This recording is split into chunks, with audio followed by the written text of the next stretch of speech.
Shalom pemirsa, berjumpa lagi. Senang rasanya kita bisa berjumpa lagi dalam pembahasan buku Agama yang Bersinar.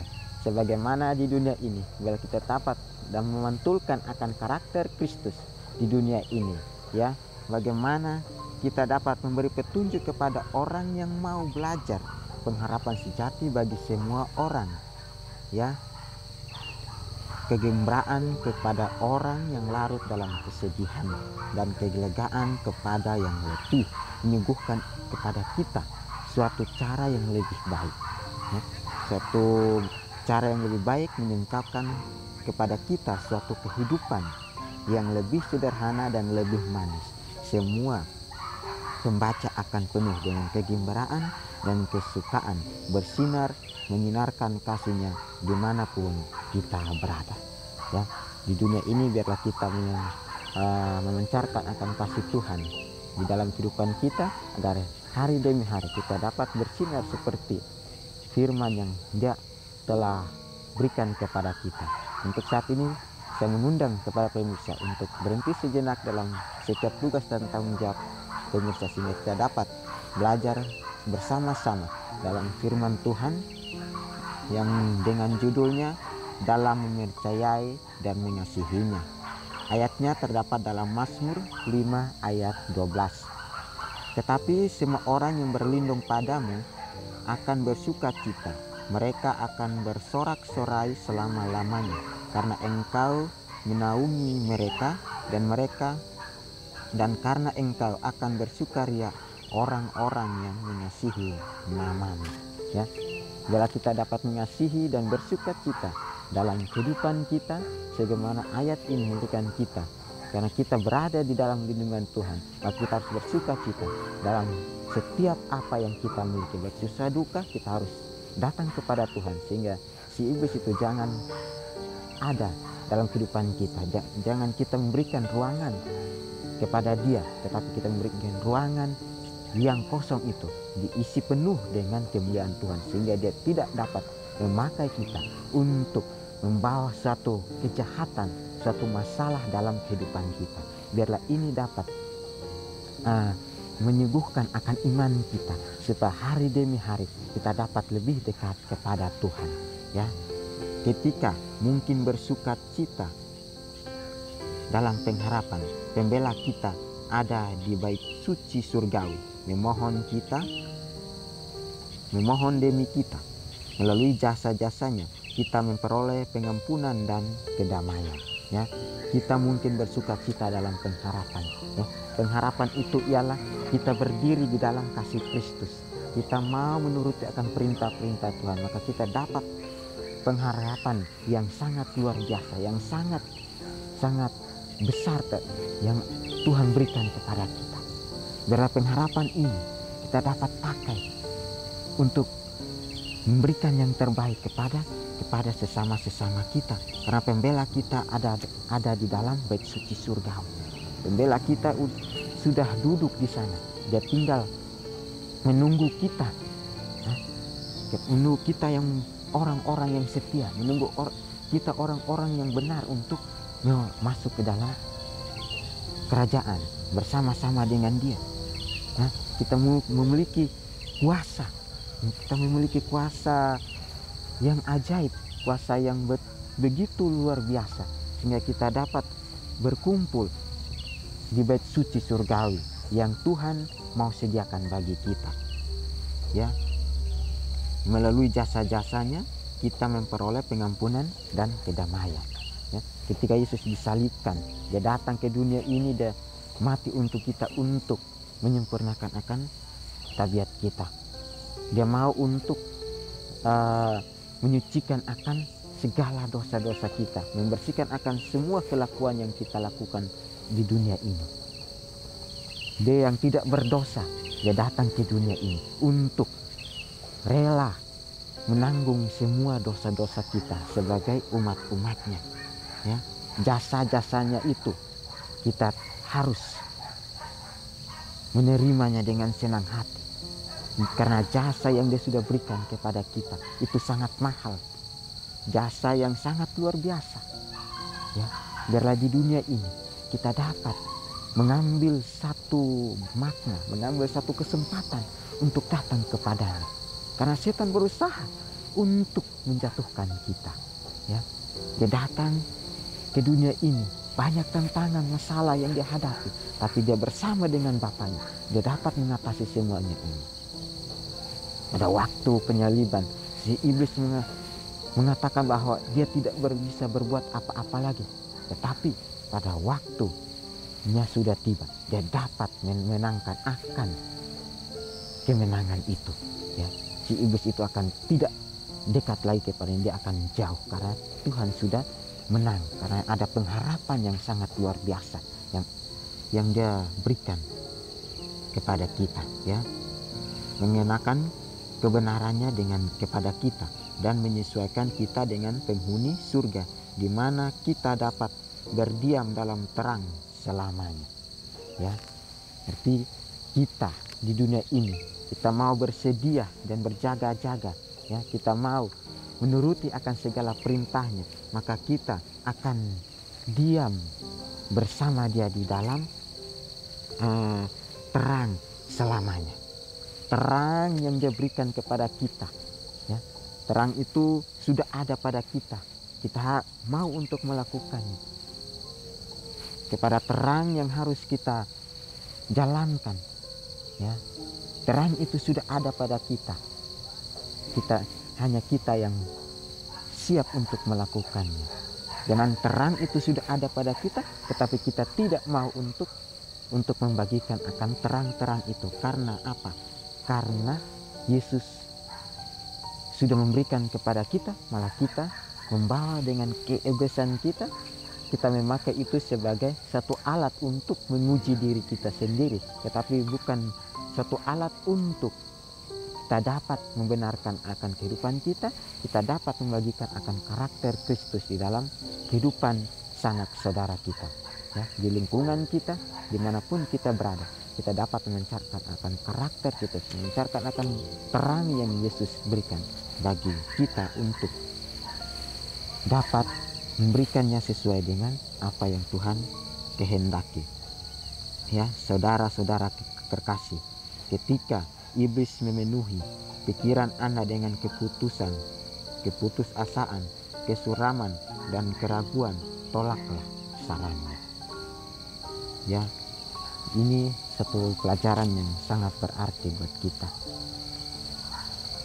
Ketika kita berada dalam posisi yang sangat sulit, ya, biarlah kita meminta saran dari Tuhan.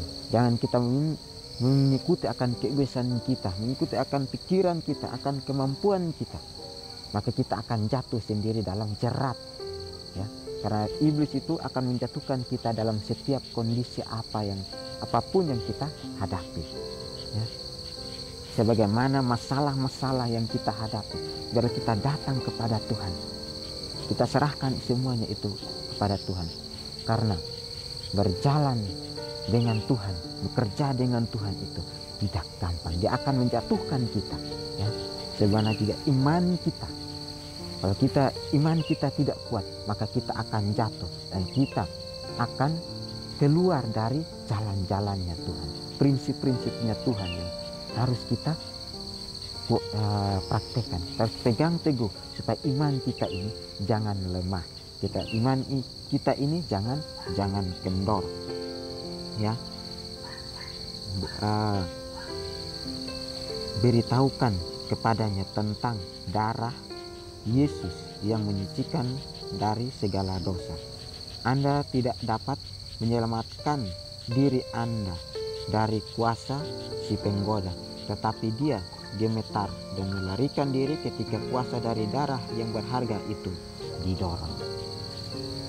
Ya, sebagaimana yang tadi saya sudah bilang, bahwa kita berdiri, kita dapat menyebutkan akan nama-nama Tuhan, ya, sehingga kuasa yang datang daripada Tuhan itu dapat mendorong akan kuasa si jahat itu. Dia akan mendorong supaya kita dapat bersinar, kita dapat berdiri teguh yang Tuhan maksud di dalam kitab sucinya, Ya, Anda tidak dapat menyelamatkan diri Anda dari kuasa si penggoda kecuali kita datang kepada Tuhan. Maka kuasa itu akan mengusir dia sehingga kita dapat bertahan, kita dapat berdiri dalam penyempurnaan tabiat itu. Ya, sebagaimana kita di dunia ini, biarlah semua yang kita lakukan kita meminta Tuhan supaya Dia memberikan kita hikmat, memberikan kita kekuatan sehingga kita dapat menjalankan akan kasih Tuhan, menjalankan visi Tuhan di dunia ini. Kita menjalankan akan semua yang Dia perintahkan di dalam kehidupan kita. Ya. Tetapi dia gemetar dan melarikan diri ketika kuasa dan dari darah yang berharga itu didorong. Dia sangat gemetar kalau kita menyebut nama Tuhan. Dia sangat gemetar kalau kuasa itu datang dan mendorong dia. Dia sangat gemetar karena takut, ya, karena si anak domba Allah itu telah datang untuk menghapus dosa dunia. Ini tidak dapat mempercayai dia, tidak dapat mengasihi dia, sehingga di dunia ini kita makin hari makin lebih dekat kepada Tuhan. Maka tidakkah Anda akan dengan penuh syukur menerima berkat-berkat yang diberikan Yesus? Tidakkah Anda akan mengambil cawan keselamatan yang Dia berikan dan memanggil nama Tuhan? Ini ditulis dalam buku Testimonies for the Church, jilid 5, halaman 316 dan 317. Ya, maka tidakkah Anda akan dengan penuh syukur menerima berkat-berkat yang diberikan Yesus? Ini satu pertanyaan di dalam kehidupan kita. Kita harus menerima berkat-berkat itu karena Yesus sudah mau dengan rela memberikan kepada kita. Ya, jangan kita memakai toledor kita, memakai keusahaan kita, memakai hikmatnya kita menerimanya itu sesuai dengan keinginan kita. Tapi kita menerima itu dengan maksud dan tujuan Kristus untuk kita jalani. Kita menerima itu karena ada pengharapan, ada sukacita yang Yesus mau berikan dalam kehidupan kita. Sulit kita lakukan, tapi kita datang kepada Tuhan, maka semuanya itu akan berjalan dengan lancar. Karena Tuhan akan mendampingi di sisi kita dimanapun kita berada. Tuhan akan bersama-sama dengan kita, yang mau membagikan akan berkat itu. Dan kita punya hati yang tulus, hati yang rendah hati, kita dapat mengerjakan dan menjalankan akan kegiatan kita hari demi hari dan mengandalkan Tuhan. Kita mengandalkan Tuhan dalam setiap kondisi apa yang kita hadapi. Kita mau mengandalkan akan berkat-berkat yang Tuhan berikan. Sebagai manusia, seringkali kita mengatakan bahwa itu berkat hasil kerja keras saya, bukan dari Tuhan. Dan itu berkat yang Tuhan berikan untuk kita nikmati. Berkat-berkat yang sudah pasti Dia akan berikan asal kita mau turut dan percaya, asal kita mau berbakti kepada Tuhan, ya, berbakti serta memuliakan akan nama Tuhan. Ya. Semua kebahagiaan, kedamaian, kegembaraan, dan keberhasilan hidup bergantung pada iman sejati pada Allah. Percayalah kepada Yesus yang mengampuni dosa-dosa Anda. Semua kebahagiaan, kedamaian, kegembaraan, dan keberhasilan hidup bergantung pada iman sejati kepada Allah.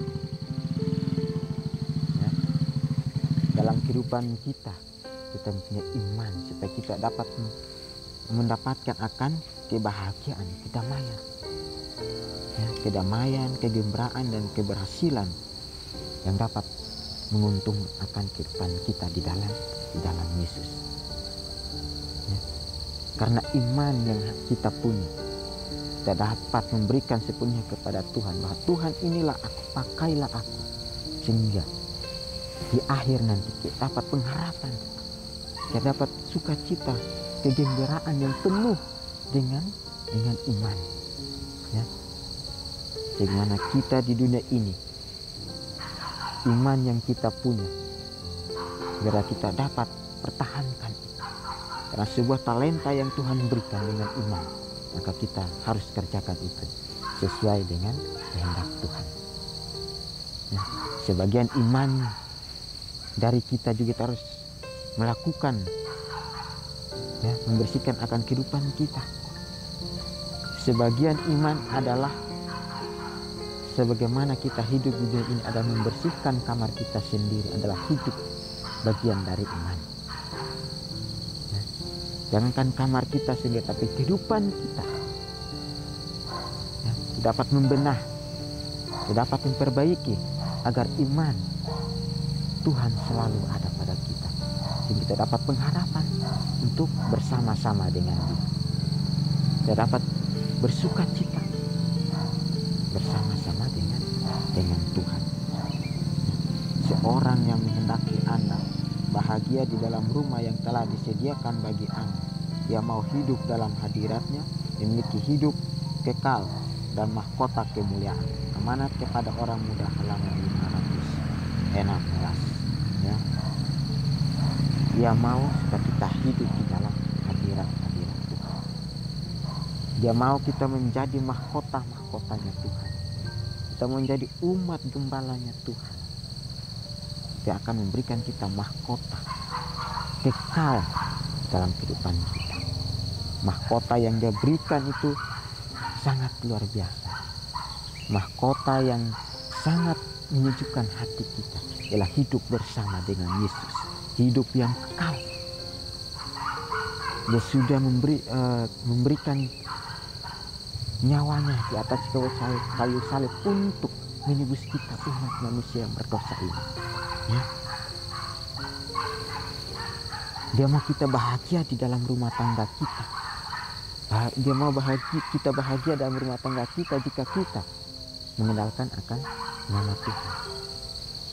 Dia mau kita bahagia dalam rumah tangga kita, dalam setiap tugas tanggung jawab kita.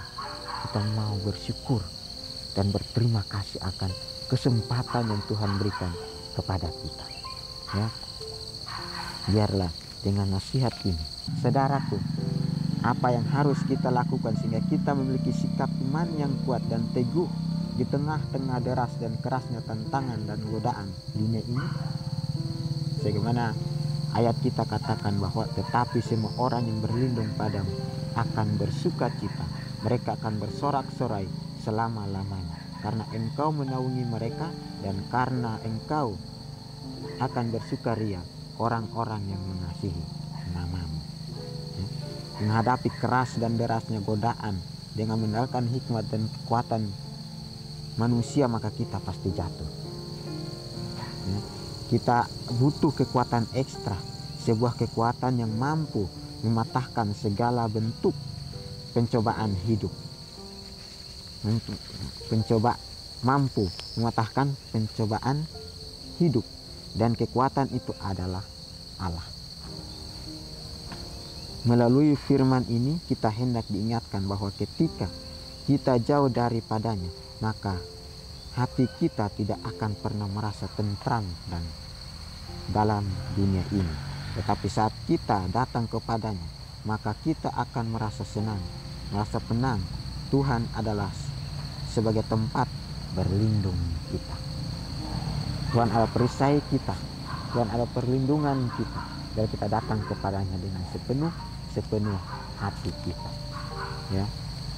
Dengan nasihat firman Tuhan ini kita dapat mengerti, pahami bahwa nasihat yang Tuhan berikan tidak dengan cuma-cuma, tetapi Dia berikan ini ada maksud dan tujuan yang harus kita lakukan di dunia ini. Allah tidak hanya memberi kekuatan, tetapi Ia juga memberi motivasi supaya berani hidup dalam kekuatan iman. Ingatlah, apabila kita tidak kuat dalam iman, maka kita tidak akan sanggup bertahan di tengah-tengah dunia yang penuh dengan perbuatan dosa. Sadarlah bahwa banyak hal yang dapat menjatuhkan hidup rohani kita, banyak perkara yang dapat menarik kita untuk menjauh dari Tuhan. Dan inilah yang disebut kebenaran. Datang kepada Dia dan menyerahkan seluruh kehidupan untuk